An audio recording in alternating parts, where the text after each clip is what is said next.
Ahí sí. Listo, comencemos esta última parte. Me di cuenta que me va a faltar harta materia que pasar porque se me ocurre hacer estos ejercicios de evaluación al inicio.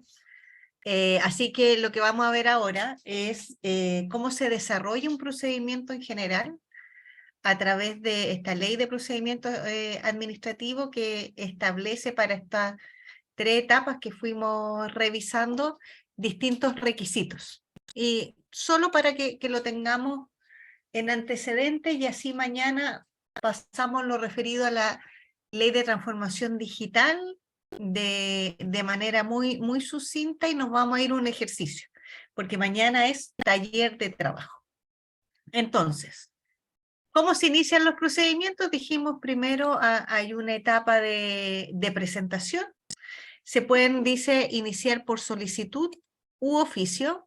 Déjenme poner aquí esto. Dice, en caso que el procedimiento se inicie a petición de un interesado, la solicitud que se formule debe contener nombre y apellido, es decir, la identificación del lugar o del medio por el cual preferentemente se notificarán las actuaciones, es decir, a dónde nos vamos a dirigir para dar respuesta a la solicitud, hechos, razones y peticiones en que consiste la solicitud, lugar y fecha, firma del solicitante o acreditación de la autenticidad, y el órgano administrativo al que se dirige. Esta información de solicitud o de ingreso frente a una prestación en la administración pública varía obviamente dependiendo del organismo público, dependiendo de la prestación. Piensen ustedes si le ha tocado interactuar con la administración pública. A mí al menos me tocó interactuar por el tema de la universidad de los chiquillos, fue realmente engorroso. Pero hubo una etapa de inicio donde me pidieron millones de antecedentes para luego decirme que no, lo cual fue muy frustrante. También dice que frente a las solicitudes te pueden pedir antecedentes adicionales.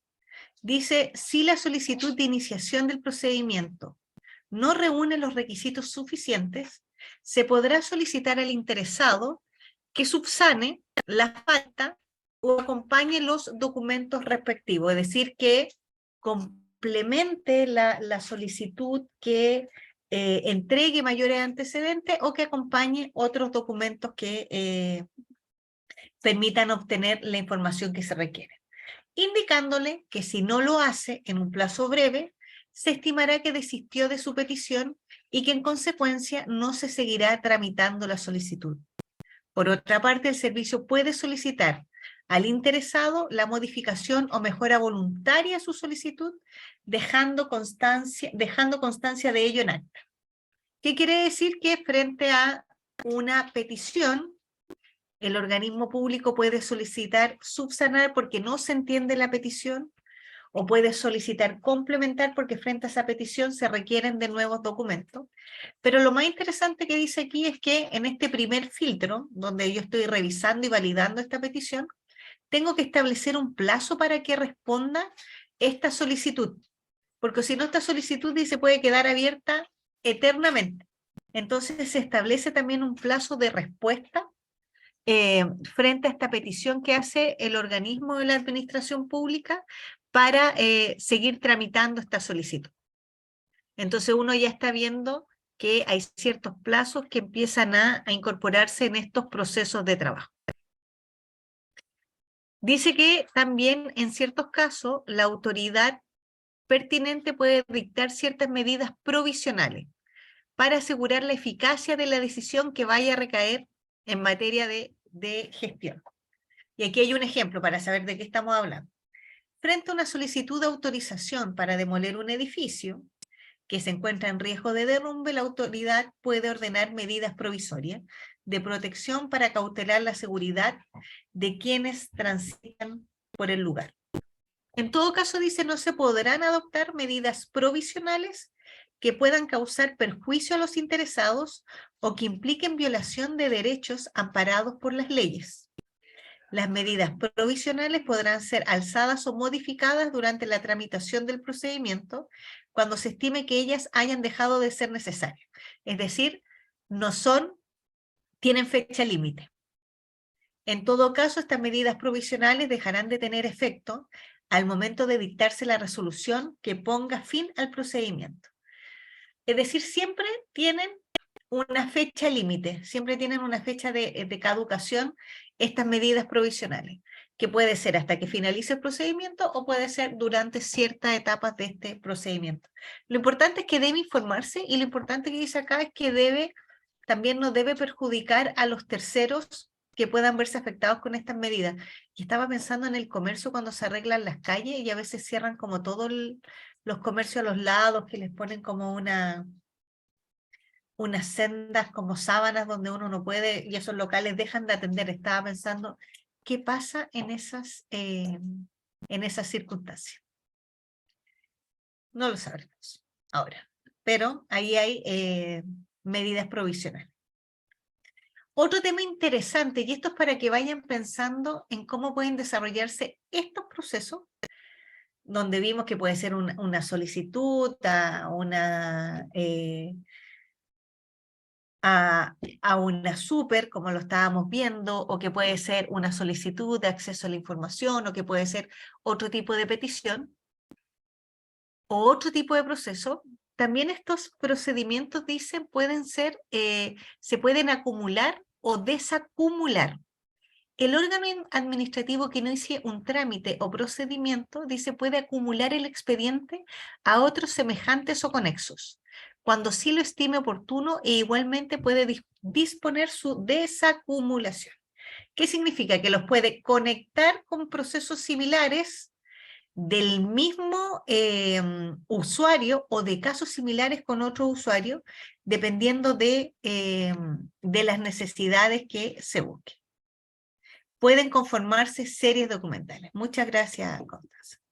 Dice, un ejemplo de ello sería el caso de un interesado que ha solicitado una reliquidación de su pensión y simultáneamente se encuentra tramitando otro beneficio previsional, como podría ser una jubilación por otra causa. Entonces, claro, ahí se empiezan a juntar distintos hechos frente a una solicitud que entregan más antecedentes. Por lo tanto,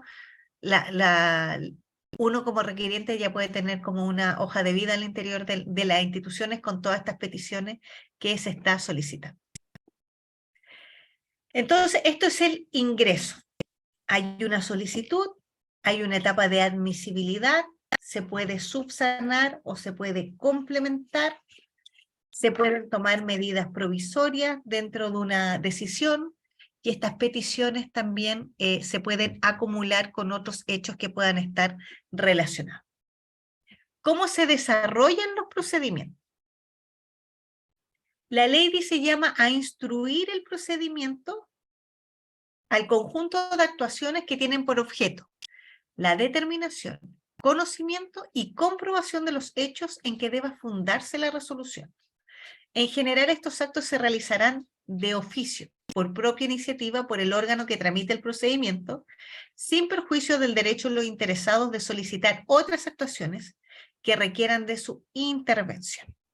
Entonces, este es el conjunto de actuaciones que te van a permitir tener todos los antecedentes necesarios para tomar una decisión. Estos están definidos por el organismo, pero ciertamente el interesado también puede pedir que se considere, que se tengan en consideración otras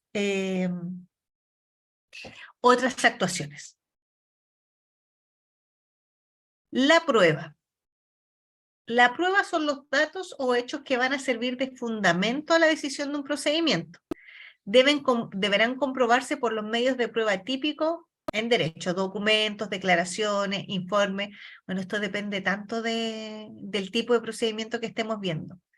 Cuando a la administración no le consten los hechos alegados por los interesados, se podrá ordenar la apertura de un periodo de prueba, a fin de que ésta pueda presentarse. Este hecho debe ser comunicado a los interesados con la suficiente anticipación, de modo que ellos puedan entregar los antecedentes requeridos, La autoridad solo puede rechazar las pruebas cuando éstas sean manifiestamente improcedentes o innecesarias. Es decir, que no sean pruebas, es decir, que no acrediten la situación que está queriendo ver la administración pública respecto de, el caso o el estudio que está haciendo. También se pueden solicitar informes. Durante el curso del procedimiento, piensen que esto está como se está analizando la solicitud y se tiene que tomar una decisión. La institución puede solicitar informes de distinta naturaleza, sean informes jurídicos, económicos, financieros, presupuestarios, etc. Si por razones de competencia un informe debe ser emitido por un órgano de la administración que tiene la expertise respecto a lo que se está mirando, distinto al que tramita el procedimiento, y transcurrido el plazo, no se hubiera presentado, el procedimiento podrá seguir su curso. Esto quiere decir que la no entrega de informes por otro organismo del Estado que tenga la expertise no vota el procedimiento, no lo elimina, sino más bien no se cuenta solo con esa prueba, lamentablemente, pero el procedimiento puede seguir su curso. Y por cierto, importante de cara a entregar conocimiento a los ciudadanos, la información pública. Durante la fase de la instrucción del procedimiento, un organismo público puede de oficio ordenar un periodo de información pública con el fin de permitir que cualquier persona pueda examinar los antecedentes respectivos. Un anuncio en el diario oficial o en un diario de circulación nacional debe señalar el lugar de exhibición y determinar el plazo para formular observaciones, el que en ningún caso puede ser inferior a 10 días. Qué interesante. La administración debe emitir una respuesta razonada a las observaciones que se presenten, que podrá ser común para todas aquellas que planteen cuestiones semejantes. Es decir, se pueden abrir periodos donde esto es un caso que no está cerrado, que no ha tomado una decisión, y pueden dar acceso a estas acciones para que pueda ser revisada la información. ¿Cómo finalizan los procedimientos? Bueno, pueden terminar de distintas formas. Lo normal y lo que se busca es que tengan una decisión final, que resuelva el asunto. Pero igualmente, dice, puede tener fin con el desistimiento del interesado. Es decir, yo como solicitante puedo desistir de mi solicitud en el momento que yo quiera respecto a este proceso. No estoy obligado, no estoy obligada a seguir. Puede haber una declaración de abandono y la renuncia al derecho en que se funda la solicitud. Es decir, yo en cualquier momento puedo efectivamente dejar sin efecto esta solicitud. También un procedimiento termina cuando se hace imposible continuarlo por causas sobrevinientes. Esto es por circunstancia imprevista y que cambian las condiciones bajo las cuales se efectuó la solicitud, como sería, esto es muy trágico, la muerte del solicitante en la mayoría de los casos. Yo estaba pensando cómo puede ser que no existe la información porque se incendió una bodega, pero también puede ser por lo que se señala acá. Entonces, cuando uno piensa, estamos pensando esto porque le estamos entregando un enfoque proceso y nos fuimos a los procedimientos para ver, en vez del qué, el cómo se desarrollaban estos procesos de trabajo. Y cuando voy a la parte final de estos procedimientos, puedo tener 3 salidas. Tener una decisión, puedo haber desistido y por lo tanto se termina antes sin decisión, o el mismo procedimiento puede haber finalizado por causas sobrevinientes. Es decir, que ha pasado algo que no se pedía proveer y por lo tanto se debe finalizar. Entonces, al menos aquí ya tiene 3 salidas. Qué interesante cuando uno, después de las clases que tenemos nosotros, vienen ustedes con una clase sobre la implementación de una herramienta para diseñar procesos. Entonces, como para que que empiecen a pensar cómo se está dando este procedimiento administrativo que mañana lo vamos a llevar a un ejercicio en particular, para que ustedes puedan identificar cada una de las etapas. Así les estoy soplando nomás el ejercicio. La renuncia y el desistimiento. Bueno, la renuncia ya la habíamos visto de otra forma en la que puede terminar un procedimiento. Los interesados, como les decía, pueden desistirse o renunciar a sus derechos. Puedo abandonar finalmente los procedimientos administrativos iniciados a petición de parte cuando la inactividad de un interesado produzca la paralización del procedimiento por más de 30 días.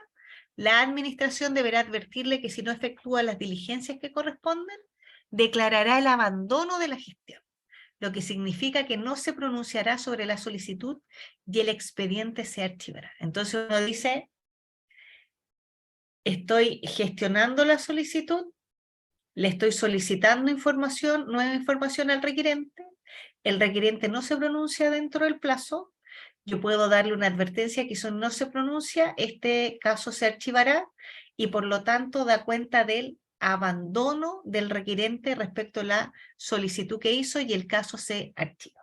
Es decir, el requerente puede desistirse, decir, ¿sabes qué? Yo no quiero seguir con este caso. O se puede declarar el abandono también del requerente.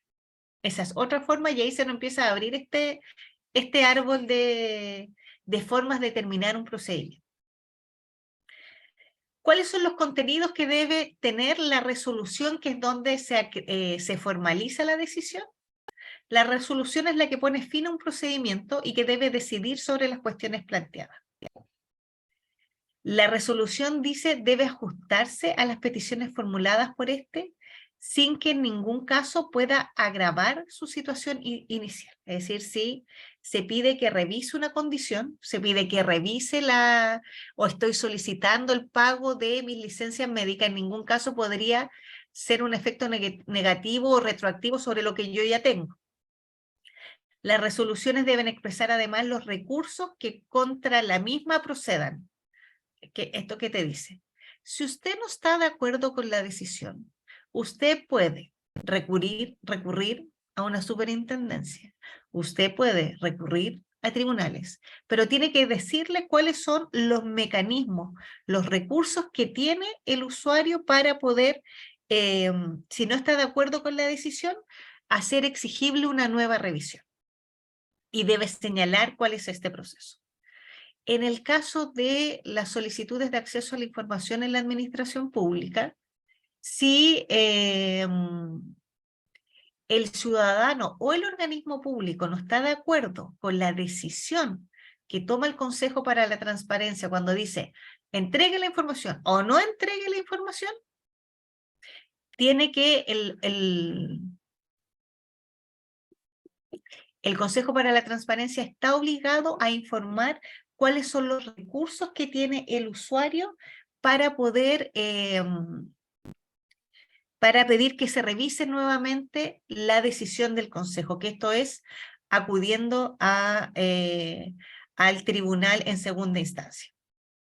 De esta manera se da a conocer a las personas que existen medios para tratar de revertir la decisión de la autoridad pública cuando no estuvieran conformes con ella y que puedan solicitar su modificación a determinadas autoridades de la administración y posteriormente a los tribunales de justicia bajo ciertos plazos conocidos. En el caso del Servicio Nacional del Consumidor, cuando yo voy a reclamar porque un proveedor no cumplió con las características del producto y no se me devolvió a mí el dinero, no se me quiso hacer recambio del producto, el CERNAC hace una gestión con el proveedor donde se llega a un acuerdo si se debe devolver o no se debe devolver. Frente a la decisión que toma el CERNAC respecto del caso, de que pudo hacer algo o no pudo hacer algo, se le informa también a los consumidores que pueden recurrir a los tribunales de justicia frente a la inconformidad que tengan con la respuesta del proveedor. Entonces, esos son los mecanismos de reposición o los recursos que hay para poder pedir que se revise nuevamente la decisión. ¿Cuáles son estos recursos que tienen los particulares? Proceden distintos recursos de reposición, el recurso jerárquico y el recurso extraordinario. Ya, el de reposición, el cual se le pide a la misma autoridad, vuelva a revisar la resolución. Por favor, mírela y reconsidere su decisión. Por su parte, el recurso jerárquico, el que se presenta ante el superior jerárquico del funcionario que dictó la resolución. Por otra parte dice, la autoridad administrativa podrá, de oficio o de petición de la parte, invalidar o dejar sin efecto los actos contrarios a derecho, previa audiencia del interesado, siempre que lo haga dentro de los 2 años contados desde la notificación o publicación del acto. Es decir, también lo que dice la ley de procedimiento administrativo es que frente a la inconformidad que yo tenga de las decisiones, uno de los recursos también puede ser las audiencias que se le piden para poder mostrar y que se revise nuevamente la decisión. Y esto, mira, 2 años contados desde la notificación o publicación del acto. Es mucho tiempo. En todo caso, dice, resulta conveniente que en la dictación de una resolución, que es el documento que formaliza la decisión del procedimiento administrativo, las unidades jurídicas de las instituciones tengan una actuación preferente y coordinada con las demás unidades técnicas involucradas en la decisión de la autoridad. Bueno, y aquí actúan las áreas de las divisiones jurídicas que resguardan que todos los actos administrativos estén conformes a sus marcos normativos, que no se haga nada que no esté dentro de ese marco, es decir, que podríamos hablar del caso que estamos viviendo ahora con el traspaso de recursos a las fundaciones, por ejemplo. Mi pregunta es, ¿qué dijeron las divisiones jurídicas respecto de hacer tanto, de entregar tanto o de hacer tanto trato directo? Teniendo procedimientos de compras públicas que son tan exhaustivos y tan exigentes. Bueno, para eso son las áreas de divisiones jurídicas. Y por último terminamos con los principios del procedimiento, que aquí se viene a retratar lo que hemos querido señalar respecto de cómo tramitar, cómo gestionar un procedimiento y que tiene ciertos principios, que tiene que estar escriturado, que tiene que ser gratuito, no se puede cobrar por gestionar un acto administrativo, por gestionar una solicitud. Es decir, si yo voy y solicito un beneficio, la institución pública no me puede cobrar por el acto de gestionarlo. Celeridad, es decir, en el menor tiempo posible. Conclusividad, que tiene que generar una conclusión. Economías procedimentales, es decir, que tiene que ser un proceso ágil. Contradictoriedad, es decir, que frente al proceso de trabajo yo puedo agregar otros antecedentes cuando creo que se necesita mayor información o no estoy de acuerdo con el proceder. Imparcialidad. Abstención, es decir, que yo puedo abstenerme en cierto momento. No formalización, es que no puedo generar tantos hitos formales que al final entorpezcan el proceso. Inexcusabilidad, es decir, que la institución pública tiene que entregar una decisión. No puede generar o tomar alguna justificación, a menos que sean estos casos que hemos visto que son muy complicados, pero es inexcusable que no entregue una decisión. Son impugnables y, por cierto, tienen esta línea de transparencia y publicidad respecto de su gestión. Creo que les di mucha información. Ya son las 9:24, creo que es tiempo de descansar un poco la cabeza. Mañana vamos a seguir con este tema, pero vamos a hacer un ejercicio para ir aplicando estos criterios. Mañana lo que tenemos es un taller de trabajo. Entonces, lo que dije hoy día, mañana vamos a tratar de implementarlo en un ejercicio que vamos a hacer, cosa que nos quede más claro. No lo que es un procedimiento administrativo o lo que busca la administración pública, sino cómo ciertos requisitos uno debiera tenerlo en consideración como estándares para escribir o para analizar un proceso de trabajo. ¿Ya? Así que por ahora descansen. Espero que no haya sido muy tedioso porque esto es una ley. Entonces es muy difícil pasarla sin que se distraigan. Pero espero que trate de hacerla lo más o menos posible y no pasar articulado por articulado. Mañana vamos a seguir y vamos a hacer un ejercicio, que es mucho más agradable que pasar la ley. Así Consulta. Sí. María José, ¿el ejercicio va a ser al inicio de la clase o como a mitad de clase? Va a ser al inicio de la clase, porque toda la clase es un taller. Ah, ya.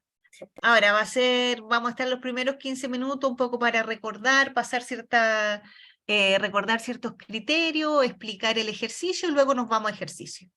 Así que ideal que traten de estar todo a la hora, sobre todo yo que hoy día llegué tarde. Y pasamos el ejercicio. Ok. ¿Ya? Así que los espero mañana, como siempre es un placer verlos. Y ya mañana seguimos con esta ley de procedimiento administrativo. Que tengan una buena noche. Nos vemos pronto. Gracias. Gracias, Chao. profesora, por la clase. Gracias. Buenas noches. Gracias por Gracias, todo. profesora. Chao, chao.